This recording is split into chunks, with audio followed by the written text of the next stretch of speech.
Hello, everyone. It's Shane Kanto, your Wasteland reviewer, and welcome to Wasteland Talks, my weekly talk show where I talk about whatever the hell I want. And it's another spoiler talk with my buddy Rod. Rod, thank you so much for coming on. So can I just be like the official spoiler person now for your show? I mean, it's this It is too could like be, to be honest. multi-minute. And the funny thing is, our last one was like, I don't think most people would be like, I'm going to go watch a spoiler video talk about Materialist. But this one, I'm I feel like this is the only way to like really love this Yes, movie because absolutely. it's the life of Chuck. And this is literally the synopsis. A life-affirming, genre-bending story based on Stephen King's novella about three chapters in the life of an ordinary man named Charles Krantz. That is the most vague-ass synopsis he could possibly give because that's the only way you could do it without giving stuff away. And we're gonna go three acts, one at a time, and we'll go in order of the movie, which is also an interesting choice Hmm. for the film to begin with, and then we'll kind of talk about how it all threads together. But starting off, then, Rod, this it drops us off in the end of days. The world is ending. Like slowly, steps are happening that you like. Oh, the world's gonna end. And we're kind of plopped into this world with Coelho Agiafor and Karen Gillan, who are this now divorced couple. But obviously, they still have a connection. And, end of days makes you kind of rethink things. But I guess, Rob, what were some of the things that really stood out to you about this first act of the film? Well, so just a bit of context. I was going into this because Mike Flanagan's always well known for his horror. Yes. Um, and so having seen the trailers for this, I'm like, okay, there's not going to be any kind of horror or thriller aspects to this. And to my surprise, there were a couple moments in that actually kind of got me. I was like, oh my goodness, wow. The beeping. The Yes. beeping with all the empty beds at that hospital. I'm like, no, this Yeah. is creeping me out. And it was that was so unnerving. I'm just like, and that's where Mike Flanagan's past work benefits this film Yes. because there's good tension and suspense at moments, and because this whole film's a mystery, and that really benefits that moment. And I think the other big moment is like Cody Ejiofor looking up at his like creepy attic room and you just being like, why does that look so ominous? And Right. only, and we'll find out later why it's so ominous and why that's important. But like, there's just, like you said, there's those little moments where you're just like, and like the moment where all the lights turn off and Yeah. all of those ads for Chuck pop up on people's windows, and you're just like, what the shit's going on here? Yeah. So yeah, it was those horror aspects that kind of got me a little bit, or I want to say horror, 'cause it's not really horror, but suspenseful aspects that kind of got to me a little bit. I think to me that Ben and I on our podcast we were talking about this also. The conversation between Shuta Ejiofor and Carl Lumbly as they're just walking was so beautiful. I'm just like, Yes. it's a well acted scene. I mean, it's just two actors just talking and walking. And this film it's a very dialogue heavy film as we're going to discuss, Yes. but like every conversation is so engaged, so personal, so engaging. I just couldn't like I wanted more time just with Carl Lumbly because he's barely in the movie. Yeah. I mean, he gets more screen time in Captain America, I think, than this movie, but it's Yeah. like it's Carl freaking Lumbly and he's great. And I think just Which the whole. Well, go ahead. I was just gonna say, I've been a fan of his since his Alias days. Because Okay. Alias was like one of my favorite shows um growing up. And I loved him, never saw him really in anything after that. And then I remember him popping up in Doctor Sleep as Halloran, replacing Scatman Crothers, and just being like, this is so awesome seeing it. And then Falcon and the Winter Soldier and Brave New World, him getting that much bigger spotlight made me so happy. But yeah, he made the most of his screen time in this He did. movie. That was fantastic. He did. And then I think just performance wise, Shane, my favorite performance just from this, since we're going act by act here, Hmm. I thought I was gonna like, okay, Chiwetel Ejiofor, yeah, he's great. Oh, Karen Gillan, she is wonderful. I'm loving her. Hmm. Matthew Lillard's in this movie for like 5 seconds, and he's my favorite part of the entire Act Three, Act One. Shane, Yeah. I loved him in this limited screen time he had. It's so funny too because that's one of the things that I love about Mike Flanagan. He usually it's Quentin Tarantino who's the one that gets a lot of credit for reviving people's careers. But like Mike Flanagan very subtly does that. Like I literally just rewatched Ouija Origin of Evil, which my God, I made the wrong decision making watching that at like 10 o'clock at night the other night. But you Because watched the good Ouija movie though, so that's good. yes, because the first one was trash. And then Mike Flanagan came in and made a prequel and somehow made it terrifying and full of heart and soul. And you're just like, this movie did not deserve this. No. But Henry Thomas, like this is the kid from E.T. When was the Hmm. last time you saw Henry Thomas pop up in anything? But Matthew Lillard, like so many people know for either you're a big Scream fan, Hmm. you grew up watching Scooby Doo. Did we do? And him and Shaggy was absolutely perfect. Like outside of Five Nights at Freddy's, Matthew Lillard wasn't doing a ton recently, and he just swoops in that one scene on their front lawn and just like the emotion. I'm like, Yes. I didn't think Matthew Lillard had this in him, but he does, and it's so incredible. And that's the beautiful thing about this first section is there's space for all of these different little characters to make an impact.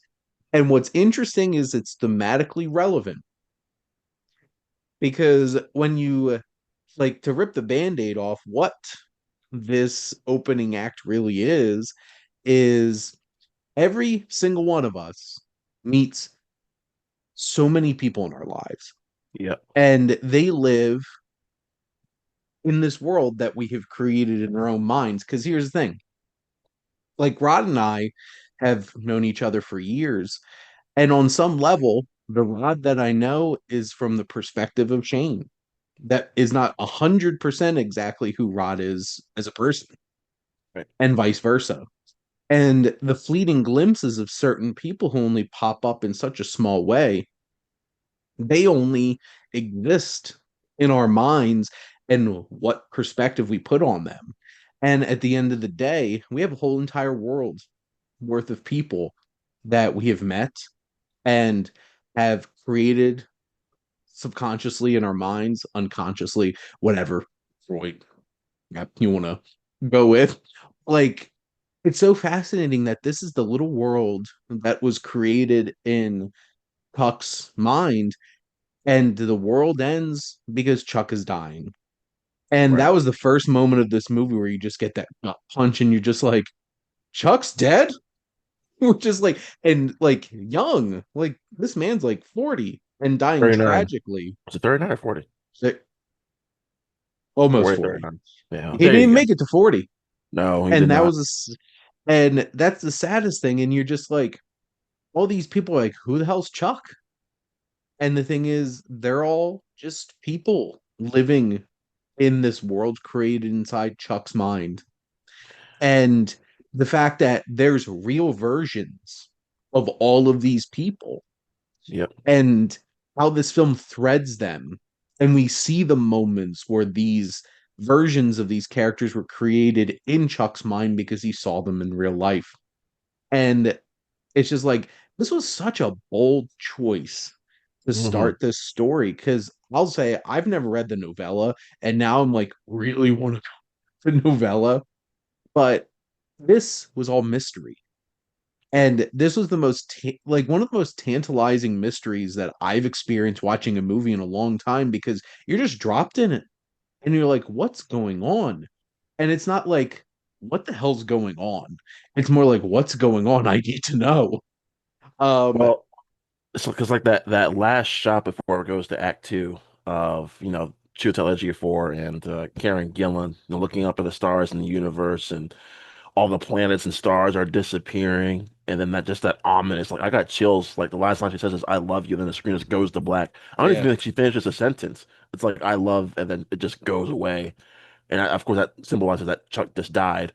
yeah, But oh, Shane, just that entire, if anything, the highlight of that Act Three or Part One, whatever, is just the tone, that yeah. ominous tone. Because I'll tell you, I took my sister to go see this, and we were both kind of like, I'm not sure how I feel about this right now because it's just this is not what I was expecting.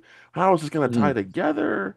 And then it started to make sense as as the third act kind of started to close and we get into Act Two.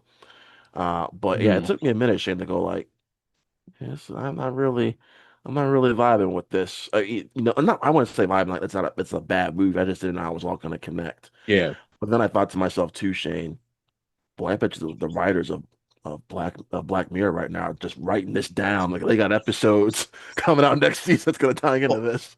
well, it's so funny because I this level of intrigue, I haven't felt this since like peak Lost. Like where you're just like locked in this and there's something so tantalizing and mysterious about it, and you're just like, I need to know.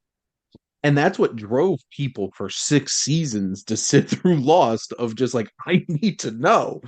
And what Mike Flanagan's able to do is thread this all together in the end and give you something so cathartic and satisfying by the end, which is the most impressive thing because like this movie's like it's not even 2 hours. No. And it's able to thread this all together and tell such a convincing, compelling story. But you know, a couple other things real quick about this last act that they show first. I love the parent teacher conferences Mm-hmm. and just like David Dastmalchian, Harvey Guillen, and just like sprinkling in these actors who get some moments, and just like we'll never see Pornhub again. Which it's like, not gonna lie, it's kind of a real reaction of just like, shit, man, what am I supposed to do without the internet? Yeah. And and just putting into context because like that pries upon a whole bunch of things that like, what would you do? Like, we are technological natives. Yes. Like, what would I do if I didn't have all this technology in my life? It just like ripped away. Uh-huh. And it makes you think about those kinds of things. And one of the most intriguing moments is like Ejiofor's character going full blown, just like, well, think about this. If existence was a month, and thinking about just how little we've been a part of it, humanity.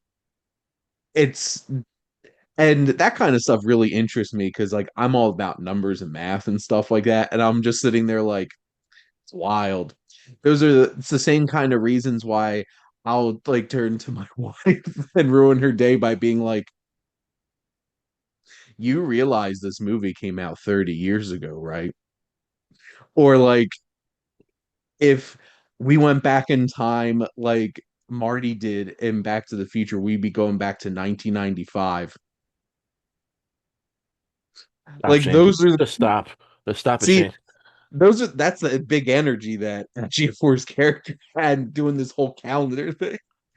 And Just it's a fascinating thing to think about just how small of an influence humanity has had in the grand scheme of existence Mhm. based off of that. And I love how this first piece sets up this big perspective for then the next two to bring us down so personally and give us meaning in that context. And I thought that was such a creative and interesting thing to do.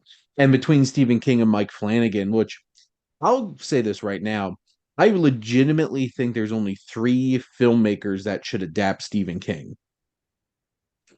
It's Mike Flanagan, it's Frank Darabont, between, Shawshank, Green Mile, and The Mist, and Rob Reiner between Stand By Me and misery. But Mike Flanagan has just shown that he understands what Stephen King's trying to do.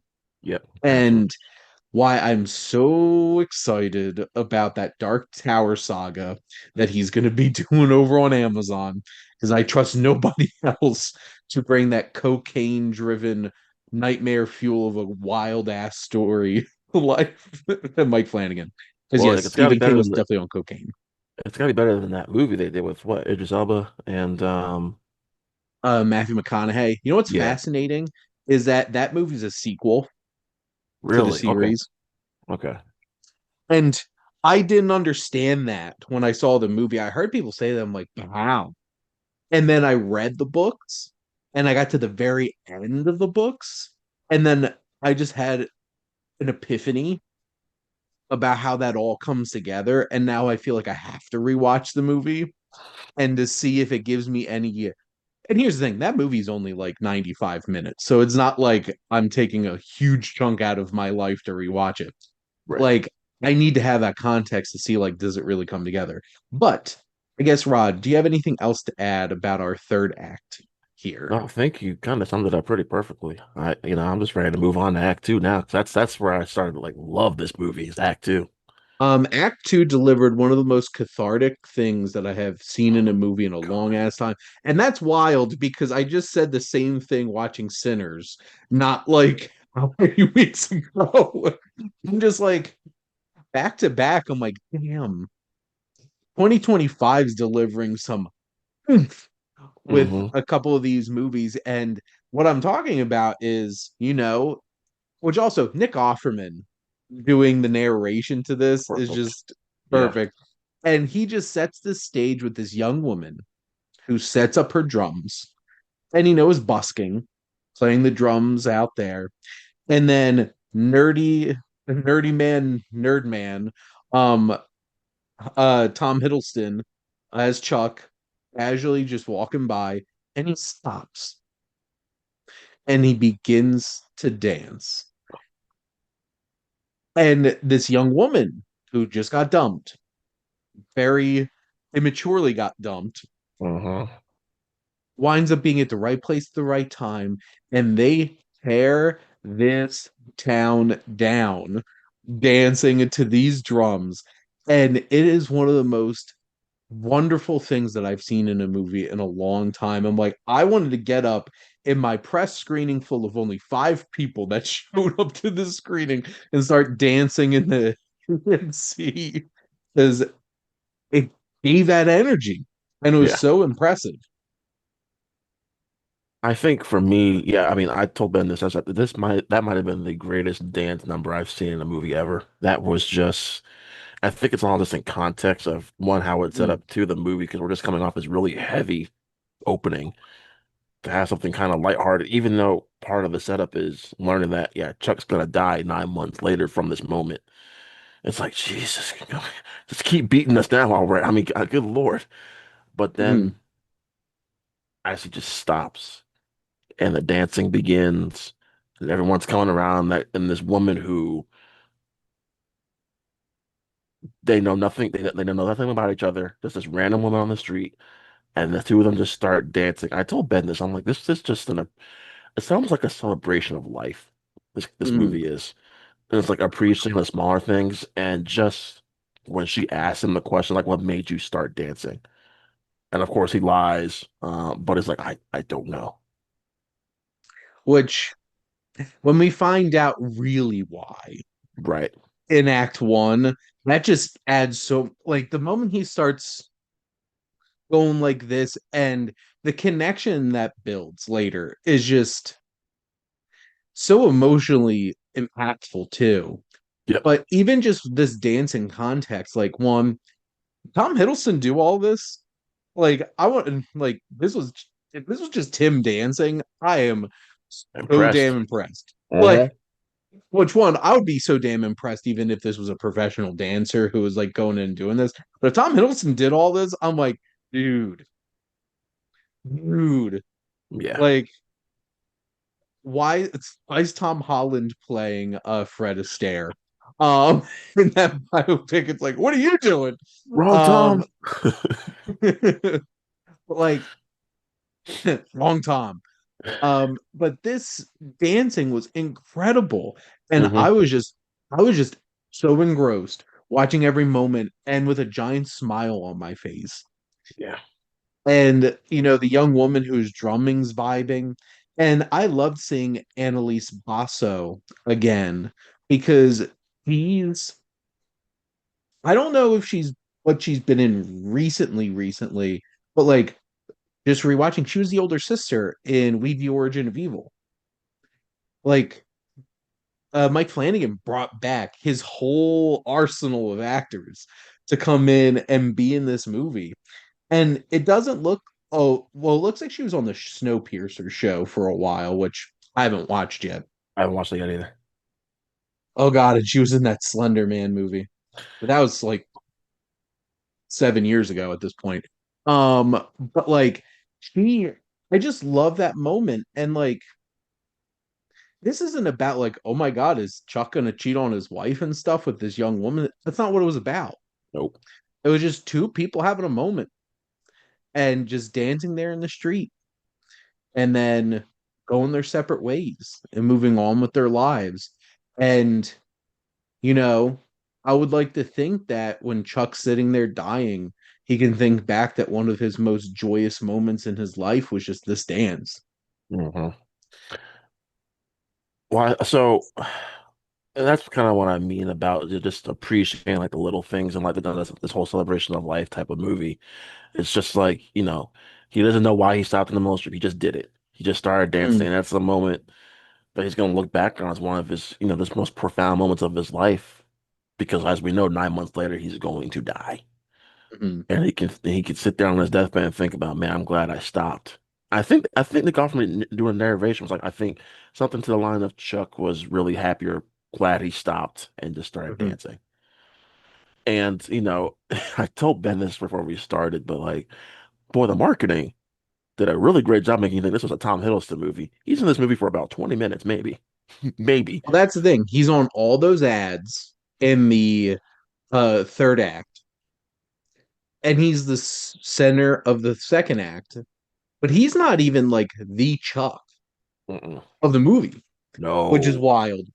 But like, are you gonna market this movie on Tom Hiddleston, or are you gonna market this movie on Benjamin Pajak? Right. Exactly. Um, but yeah, that's the question because like it's the same reason like when we were talking about Materialist, were they gonna sell this as this heavy romantic drama or trying to paint this as a rom-com and try to get that crowded in the theater and then piss them off and get a B- cinema score? Um, like I'm very interested to know what the cinema score for this movie is because I think this is going to be a test of just how crotchety and grumpy of a human being you are. Yeah. If you don't like this movie, it's probably a good sign that you might be cynical.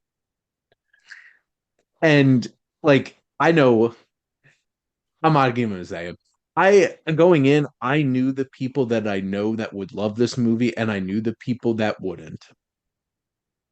And so far, I have been completely reinforced on my prediction of who was going to love this movie and who wasn't.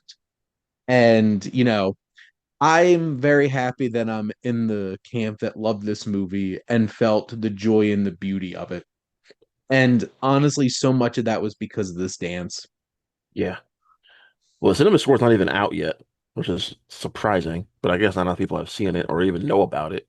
I guess Uh, so. but I think this film also, I said this on our podcast too, like this film requires your patience. Yeah. And, patience is something that, at least our generations today just don't have very Hmm. in this TikTok type of generation. Um, but I mean, if you stick with it, you're going to be gratefully rewarded with just this profound emotional experience that we don't get movies like this anymore. Hmm. Um, and just having more time to think about because I still have only seen it the one time. Yeah. And I told Ben this too. I was like, just looking at my theaters this weekend, they're showing it like both my AMC's have like one or two show times a day, which is sad. Well, Uh, because at this point it's getting eaten up by Elio right. and 28 years later, and soon it's gonna be F1 and Uh-huh. Jurassic World and Superman and all of Well, these things. it's gonna be gone next week. I mean, we both know that. When F1 comes out, Yeah, it's done. It's gone. It's gone. and it's gonna So, be sad. But my hope is because this is Neon, right? yes. If I'm Neon has basically been using the Criterion collection for all of its physical media. Oh, I can't wait for that. Yeah. And I'm like, yep, going to top of my list. But let's get to our first act and really tie this all together. But what I would like to say is first off, Benjamin Pajak, just this kid, like nails it. And that's the thing. I Perfect. think Mike Flanagan really understands how to get great performances out of child actors. Oh, 1000%. I mean, I think back to, again, a person he uses in this movie, Jacob Tremblay, but going back to Yeah. Doctor Sleep. Jacob Tremblay's in the movie for like 5 minutes, but boy, does he leave an impact. God, I don't even think about that Hmm. one scene with Jacob Tremblay in that movie. Hmm. Between Oculus and Ouija Origin of Evil, and then Haunting a Hill House, because you have kids and adults throughout that whole thing. It's like Pajak just delivers. There's something about this kid. I think he looks like a kid Steven Spielberg. Like Hmm. I was sitting there looking at this kid, I'm like, he does legitimately look like what Steven Spielberg would look like as a kid.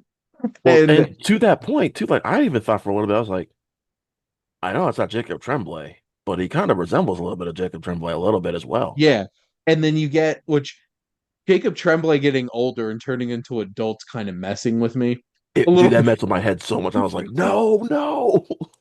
I'm like, wait a minute. Hmm. Are you an adult now? And he's so lanky and like it just looks like him stretched out. I'm just like, what's going on here? But Hmm. Benjamin Pajak does such an amazing job. And there's a lot of characters in this first act. And I'm interested to hear who is like your MVP, like besides Benjamin Pajak, because like obviously he's like the whole anchor to it. But like who stood out to you supporting wise? Oh, you talking about Sloane or Mia Sara? I'm sorry, from Ferris Bueller. When was the last time we saw her? And she hasn't missed a beat. First of all, she is still gorgeous as ever. My goodness, Yes. Shane. Hmm. And then I'm just thinking to myself, I say Mia Sara because just the impact she had on Chuck and Mark Hamill's characters. Hmm. Um, when she left, not only did she leave like this big hole just in the move, like in them, but like even on myself, I'm thinking, Yeah. oh, because then this is when Albie or Mark Hamill's character starts, that great beautiful monologue about math and why I should pick up math, and Chuck starts losing his passion for dancing, and it starts messing with that. He's at the dance and he's all nervous, and his grandpa's in his head and Yep. all this stuff. It's like, man, if Sarah was still around, none of this would be happening right Yep. I could watch the two of them dancing now. and watching old musicals together for hours. Like that could just be a movie for me. Like I would watch it. She Mia Sarah is like the standout for me in supporting in this whole entire film. And her connection with Chuck is so beautiful. And she just brings a beauty and a presence to this film that just fills it with joy. Yes. And that gutted me when she passes. And obviously it gutted Chuck, it gutted Albie as well. And it does leave a void, very noticeable void. But her influence and how that builds that connection, why she's the one, that influenced him to dance, why she's the one who inspired him to dance. And in many ways is probably the reason why he did dance in that second act is so beautiful and it's so meaningful. And then yes, you do have Mark Hamill given that math speech, which he's not wrong. He's a He's very not. pragmatic person. Hmm.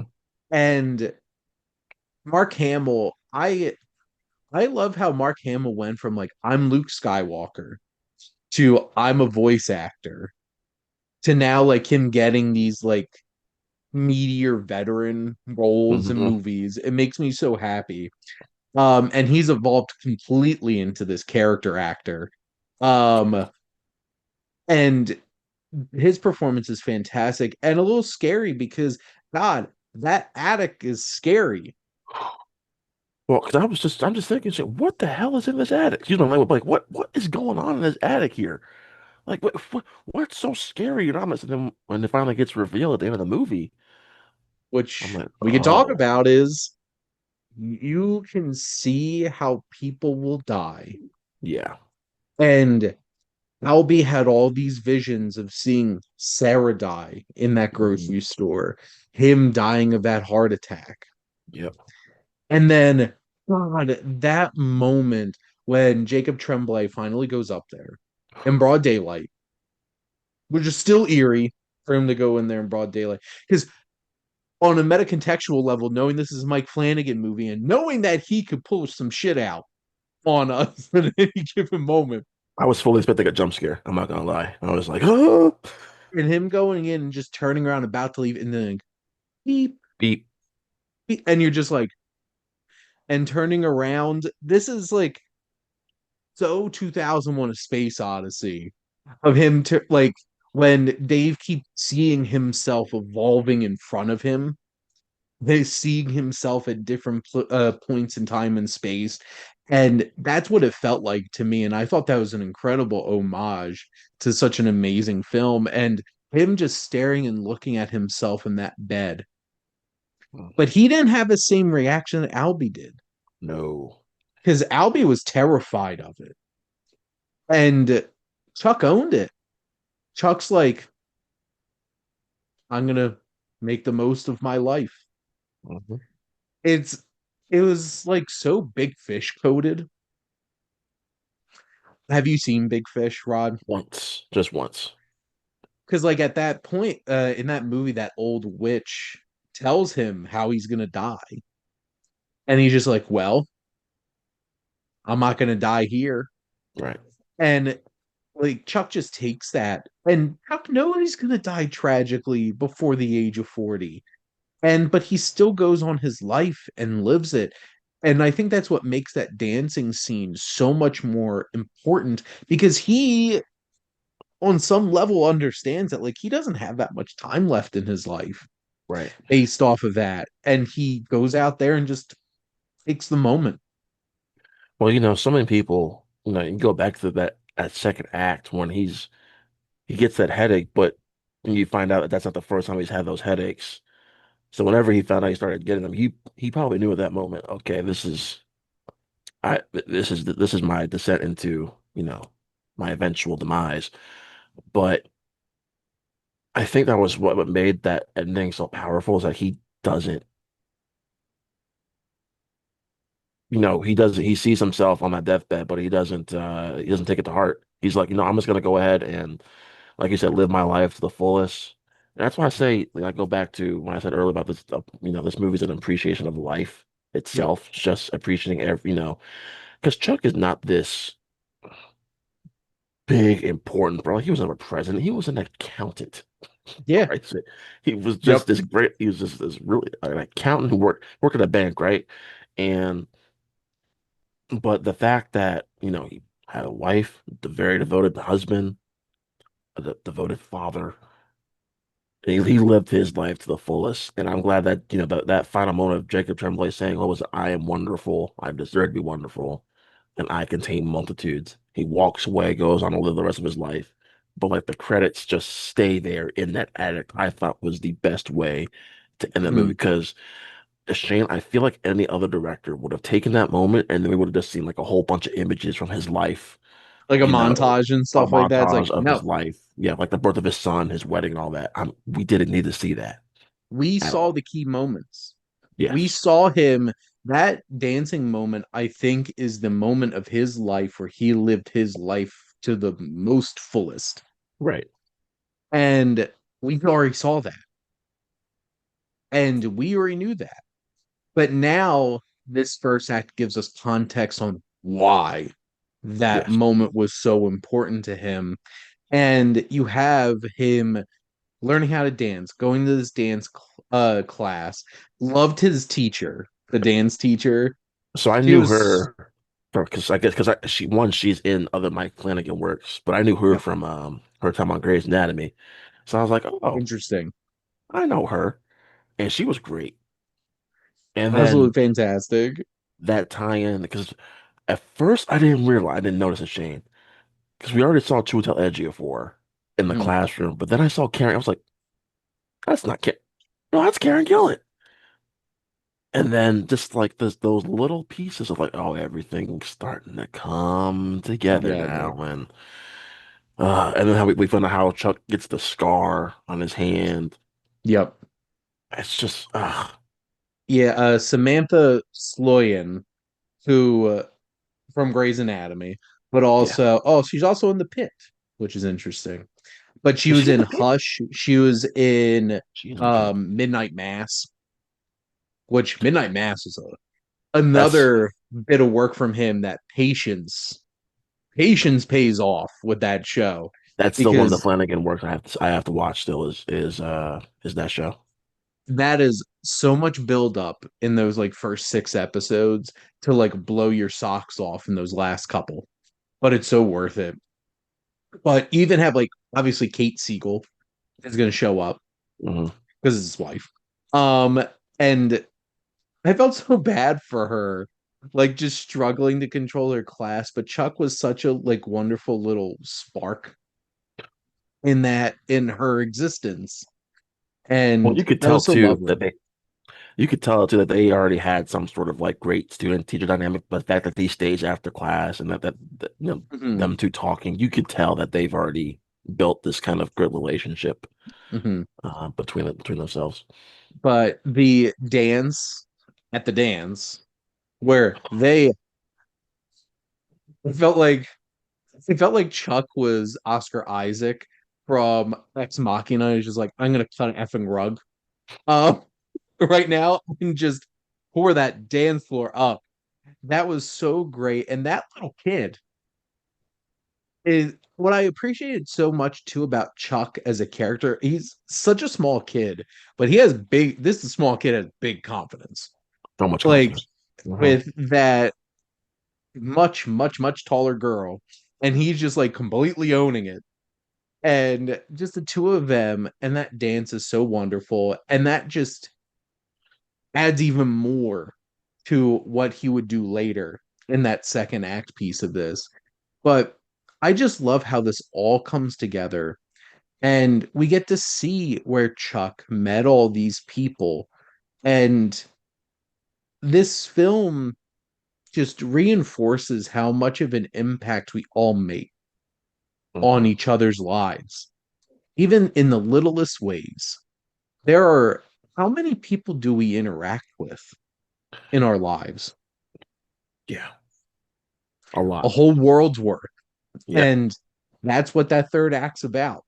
These are all the people that he met along the way and the versions of themselves in our own minds living their lives. And it's just such a wonderful and like this movie is so ambitious. Like, who does this? Like, who would make a movie like this? There's very few people, and there's very few writers who would write a story like this. Stephen King. Leave it to Stephen King, because like I said, to me, Shane, when I was watching this, I'm like, this feels so much Black Mirror-esque.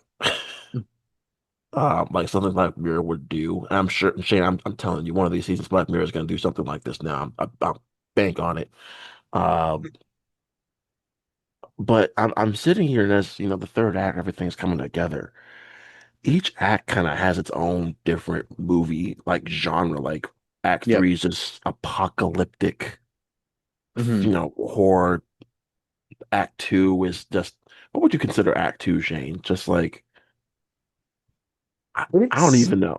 I think Oh, it has the vibes of all the old musicals and stuff like that okay, that he watched as a kid because he just in out of nowhere just stop and dance. and then Act One's a coming of age story. Yep. So you know, it's like three movies wrapped into this one celebrate. This way of appreciating life and just because he like you said, I think what's beautiful about this is he knew his time when his time. I don't think he didn't know when his time was coming, but he knew he was going to end or die at a fairly early age. Yeah. But the fact that it doesn't bother him once, and he just goes on, he starts a family, becomes this really great accountant, Hmm. this is really great husband, really great father. And like I said, I think the highlight for him, other than maybe having a child and getting married, is Yeah. just this one random moment where he's at a work conference and he's just walking the streets of this beautiful town and he just stops and just starts dancing. And just the impact he has had on so many people's life. Because you go back to Act Three and it's Chiz for and who is this Chuck? And all the people in the streets, like who's Chuck? Who's Chuck? And like Chiz for, he was a teacher at Chuck's school. Yeah. Karen Gillan was a chaperone at Chuck's dance. Yep. There you go. I mean, It all so comes together. it all comes And together. I two real quick things. One, the Newton brothers and their score. This fits this movie perfectly. I've loved the score. And Bolter, who's the cinematographer, just him and Mike Flanagan created something so visually interesting and just draw you in. And Mike Flanagan has a very like specific vibe to his like visual vibe to his films. It's not big and bold, but it's distinct. And I appreciate that about it. I remember when I walked out of my press screening, I was the first one to see the PR person. And you could tell both of us were like, "I have a lot to process here."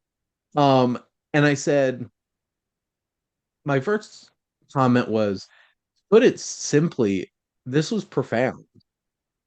Like that's how I felt. This was a profound experience watching a movie, and not many movies make me feel like, wow, this really opened my eyes for a bit to see like what the world really is like and what life is. And this is the kind of way that I think if more people had this perspective on life, the world would be a better place. Yeah, but that's not how the world works, Shane, is it? It's not. The world inside the life of Chuck is which that's the thing. Chuck went through a lot. His parents died, and then Sarah died, and Albie died. But and Chuck knew he was going to die. Not that old, but he learned to live on and make the most of his life for the time that he had. And now I'm going to quote Gandalf. Uh-oh. What all we have left to decide is what to do with the time that is given to us. And that's what Chuck does. And tied it all together. Why, Boom. why, I don't Shane? have anything else to say. Why would you do that? Now I want to sit down and just rewatch all Lord of the Rings now, and then I said I don't have time for that, Shane. I don't have time for that. But now I want to. Well, now I put that expectation on you. I'm sorry. Yes, Rod, do you have any final thoughts before we wrap up this spoiler discussion about the life of Chuck? This movie was so unexpected. Like I said, I went to this past weekend, Shane, with the expectation that Materialist was going to be the best movie of the weekend. It was going to be, one of the greatest films of the summer, and it is still. Yeah. But then, every once in a while, Shane, a movie comes along. I feel like we get this like every once in a while now. We get this movie that just, you hear good things, but you still don't want to fall for the hype. Yep. And then you sit down and you watch it and you leave. And I'm not gonna say I don't want to be overly dramatic when I say like a life-changing movie for myself or anything, but I came out of it just feeling like I'm gonna make some own changes of how I approach different things in life now. And I think that's kind of my biggest takeaway from this. Each performance was great and served its purpose. And that ending is it's a gut punch. Mhm. It really is a gut punch. And just everyone leaving the theater, like no one got up immediately. And I'm just sitting there like with these napkins of like stuff I've already wiped my hands from like buttery popcorn. I'm like crying in my sister's kind of an emotional state. And we're gonna try to find some time, together to go see this again. But like it's gonna be hard for me, Shane, to say this is not one of the three best films of the year come like December. I truly, truly believe this is one of the best films of the decade. I I love just, this movie. I, you know, how many times you walk out of a movie and say that was a truly special movie Madam Web. that I'm I kidding. know, I know walking out, this is going to be something that's going to live on with people. Oh, And that doesn't usually happen a whole lot mm-mm. immediately.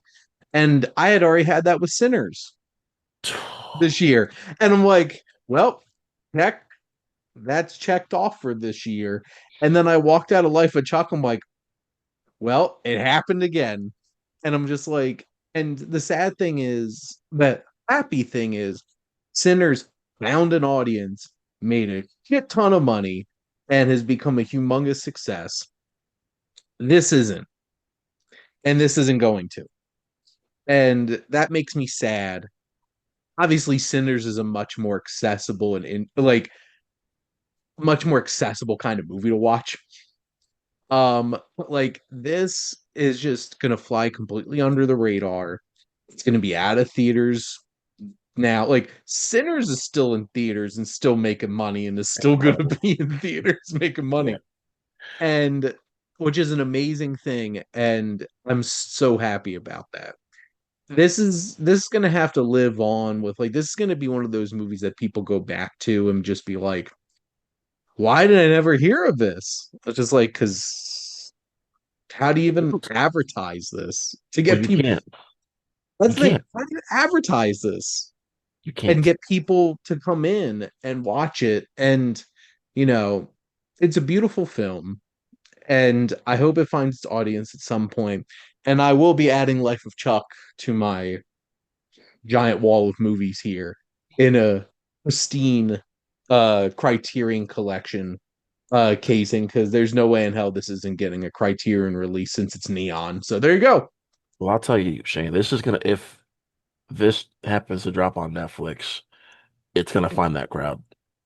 Whether it's Netflix or yeah, I don't know if Neon has a deal with one of the streaming services or not. Um, but if I it know does find a home, Parasite wound up on Hulu. right? So maybe it's Hulu. That's It right, because might be Nora's on Hulu too. So yeah, it might be Hulu. Long Legs is on Hulu. It's going to wind up on Hulu, which means it's going to be on Disney Plus. So Some 8-year-old watching the Knife of kid has like profound moment. There you go. But Rod, Justice. thank you so Yeah. much for coming on and taking a deep dive into this movie with me. Thanks for having me, Shane. Really enjoyed it. And thank all of you out there. Go check out Life of Chuck. But thank you as always for tuning in and supporting your Wasteland Reviewer.